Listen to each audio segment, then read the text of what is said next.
Hello, hi and namaste. Welcome to my channel. This is Sudarshana here and I absolutely love to do watercolor painting. I believe that watercolors have a magical way of capturing the beauty of the world around us and I can't wait to share my passion and knowledge with you. So today I painted this beautiful Japanese pagoda amidst a peaceful garden mirrored in a calm pond, creating a mesmerizing scene. If you would like to paint something like this, then grab your brushes and let the magic of watercolor unfold. Now, before I did my actual painting, I did a quick practice to check out the color combinations and whether it would make a visual impact. It took me just over 45 minutes and I think that this is a great exercise. It not only lets you experiment but also builds your confidence. I painted this in line and wash or pen and wash style, where the entire drawing is first marked out by a pen or ink and then watercolors are applied to finish the picture. I do like this style since once you have marked out the boundaries or edges, then it becomes easier to fill in with paint, although at times you could paint in first and then mark out the edges. Either way, line and wash is great fun and a gratifying process. Here I am using a Sharpie permanent marker having an ultra fine point. You could use any kind of pen, but make sure the ink does not dissolve in water, that is, it needs to be waterproof. I always do a pencil sketch first and then go over with a pen, and I try to make various patterns. I often break up the lines and try to create a texture with my markings.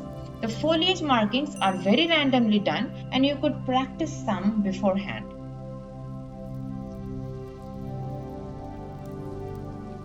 After I finished marking, I erased all of the pencil lines and now it is ready to be painted.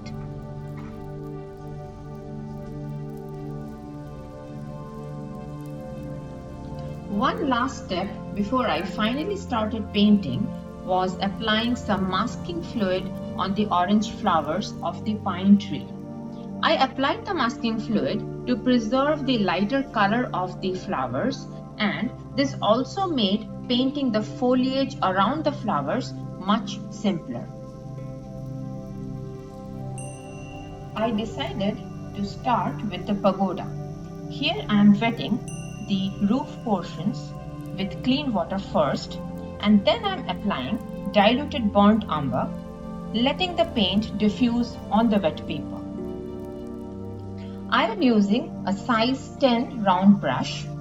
You could use a size 12 too. The larger the better. You just want to drop in paint onto the paper here with minimum number of brush strokes. The wet and wet process is one of the most basic processes of watercolor, yet it produces the most beautiful gradients and soft transitions. Adding some diluted Alizarin Crimson next, more towards the sides of the roof, and I am letting the paint to blend in and flow freely. Similarly, adding diluted burnt sienna, wet in wet, and then finally adding some Payne's grey just near the edges before the paper has a chance to fully dry up. The wet and wet technique brings in an element of spontaneity and unpredictability as the colors intermingle and create mesmerizing patterns.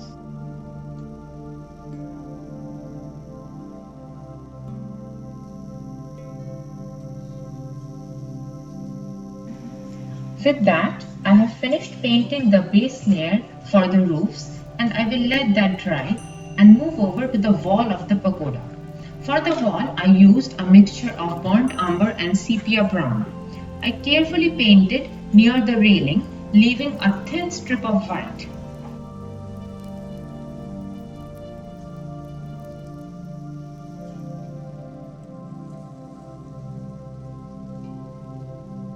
Note that the top portion of the wall is darker than the bottom since it is in shadow, and so I am mixing in Payne's grey near the top to darken the values.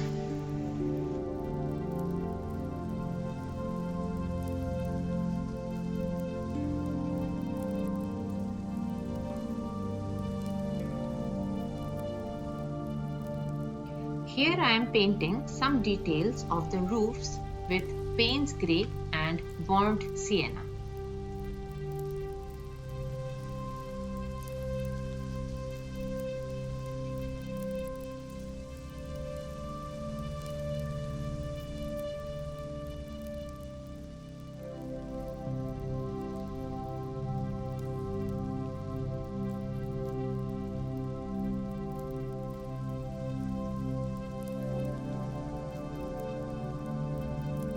For the windows, to achieve a translucent look, I first wet the window areas with clean water and then applied very diluted Payne's grey, all done wet in wet.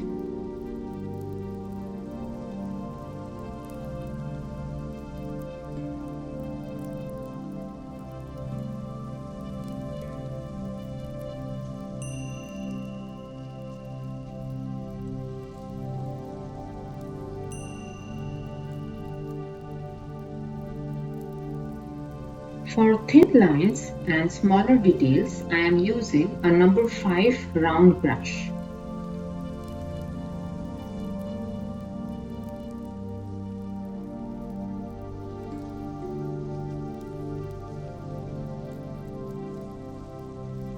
Now that the first layer of the roof has completely dried, I am painting some thin lines to add some texture to the roof.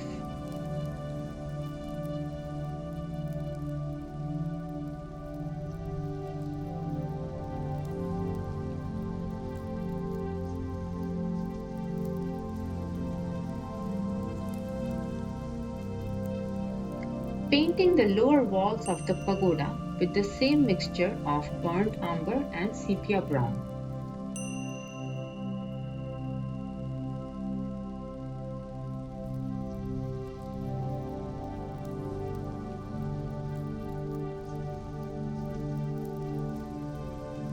I am just filling in the shapes uniformly and adding one more layer after the first one has completely dried off.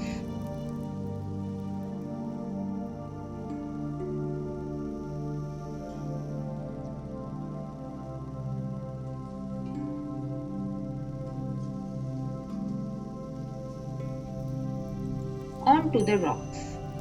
For this rock, I first painted a base layer of burnt sienna, leaving some areas as is.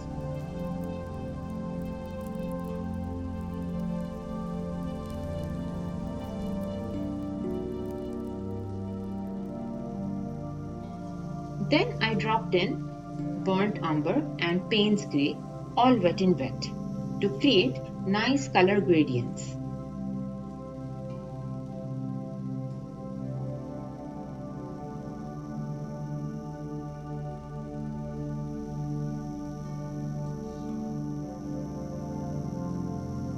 Then I lifted off paint with a tissue paper to create soft highlights.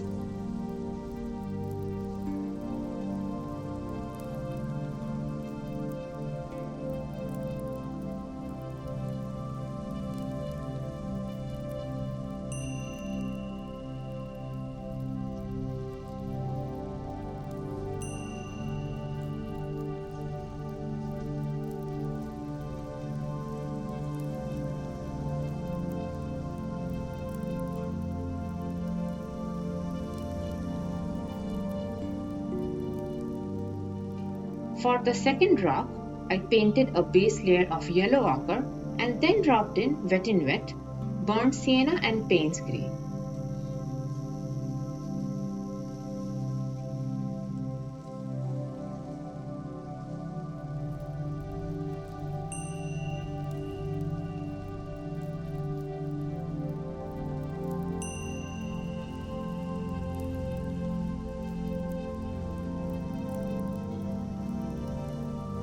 To create more texture, I also sprinkled table salt while the paper was still wet.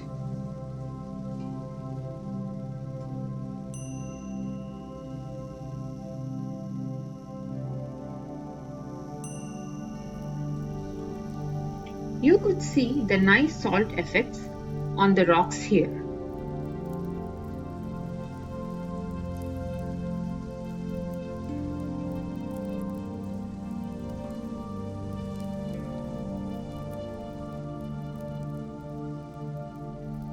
Then I painted rest of the rocks in a similar way, and later I added foliage details with sap green.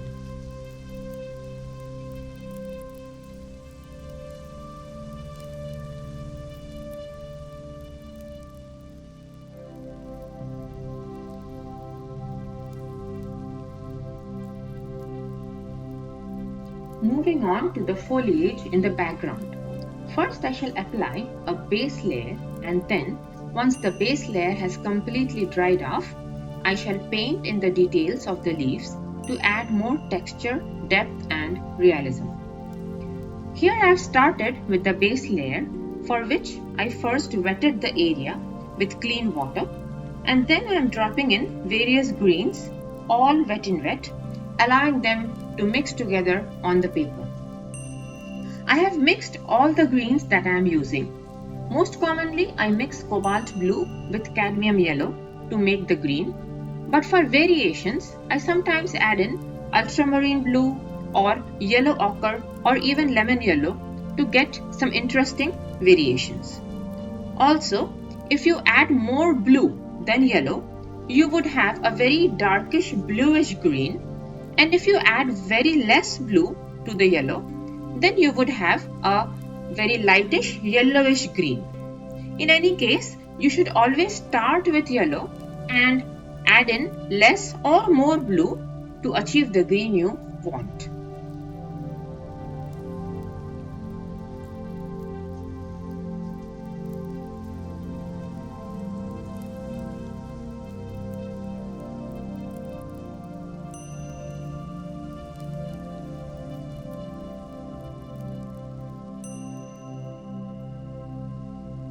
After making sure that the base layer is completely dry, I am now painting the details of the leaves. I am applying a much thicker consistency of paint as compared to the base layer.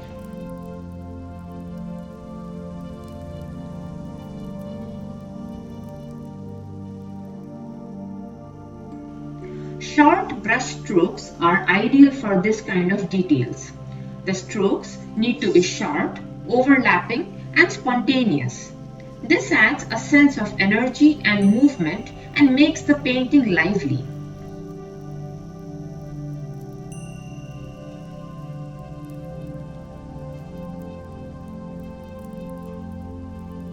Also note that I am not restricting my strokes to the pen boundary, but often going beyond to add a sense of energy and vitality.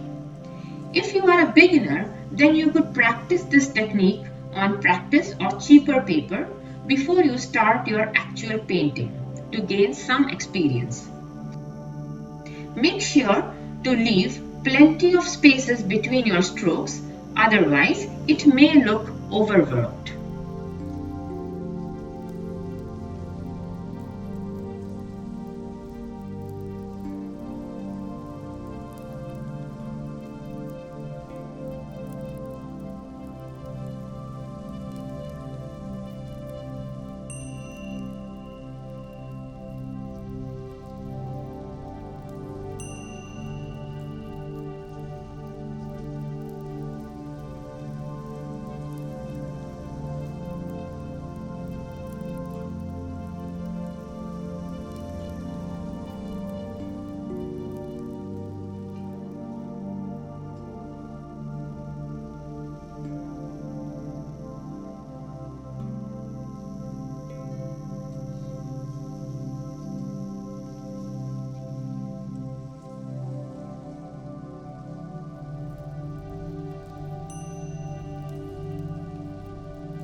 Moving over to the foreground foliage on the left.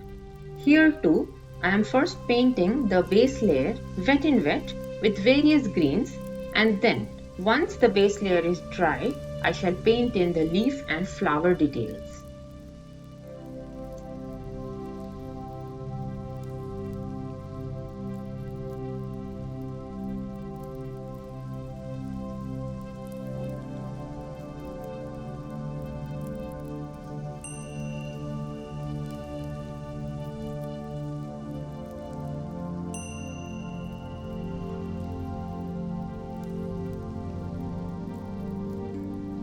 I always find watercoloring to be a very peaceful activity. Before I got hooked onto watercolor, that is about 2 years ago, I used to get anxious for no reason and even panicky at times. After I started watercoloring, I found it calmed me down and I almost felt like meditating. I was fully focused and absorbed into my painting, and it significantly reduced my anxiety and stress.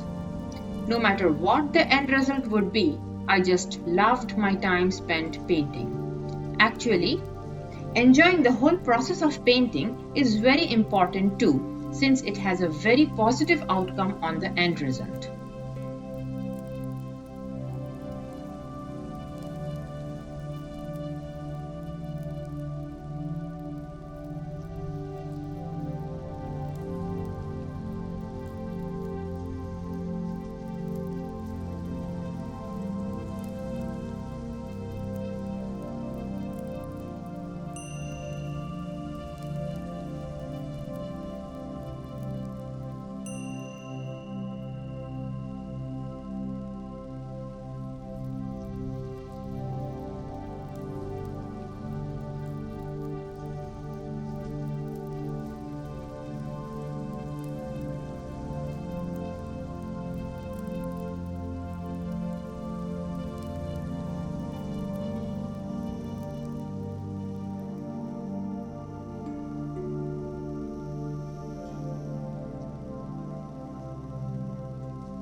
I am now removing the masking fluid and repainting the pine tree flowers with cadmium orange.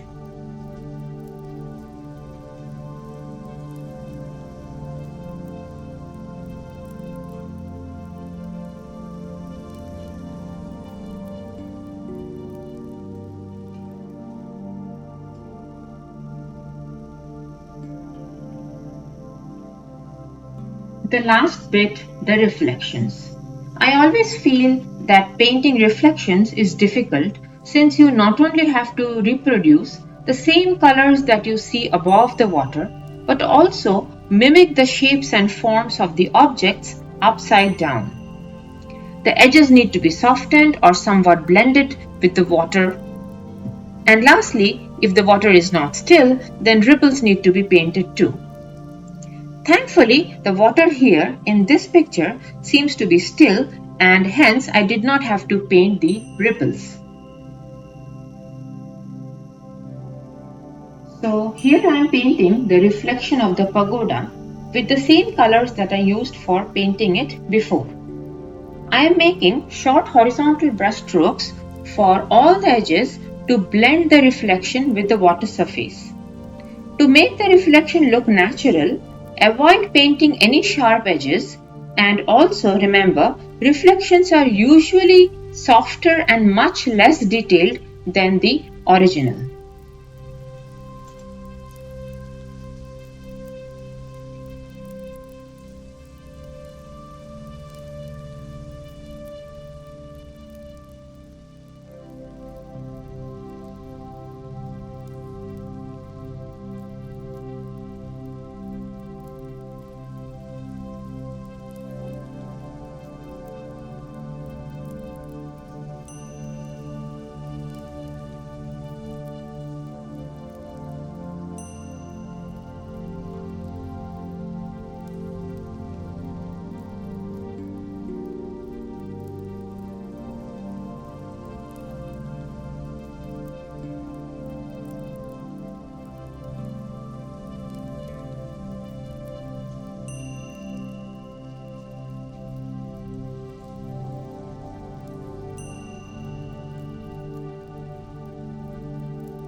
So here's my final painting. I hope you liked it and found the video useful. If you haven't already, consider subscribing to my channel. Also, I would love to hear your thoughts and ideas, so please leave a comment below. Thanks again for watching and hope to meet you in my next video. Bye bye.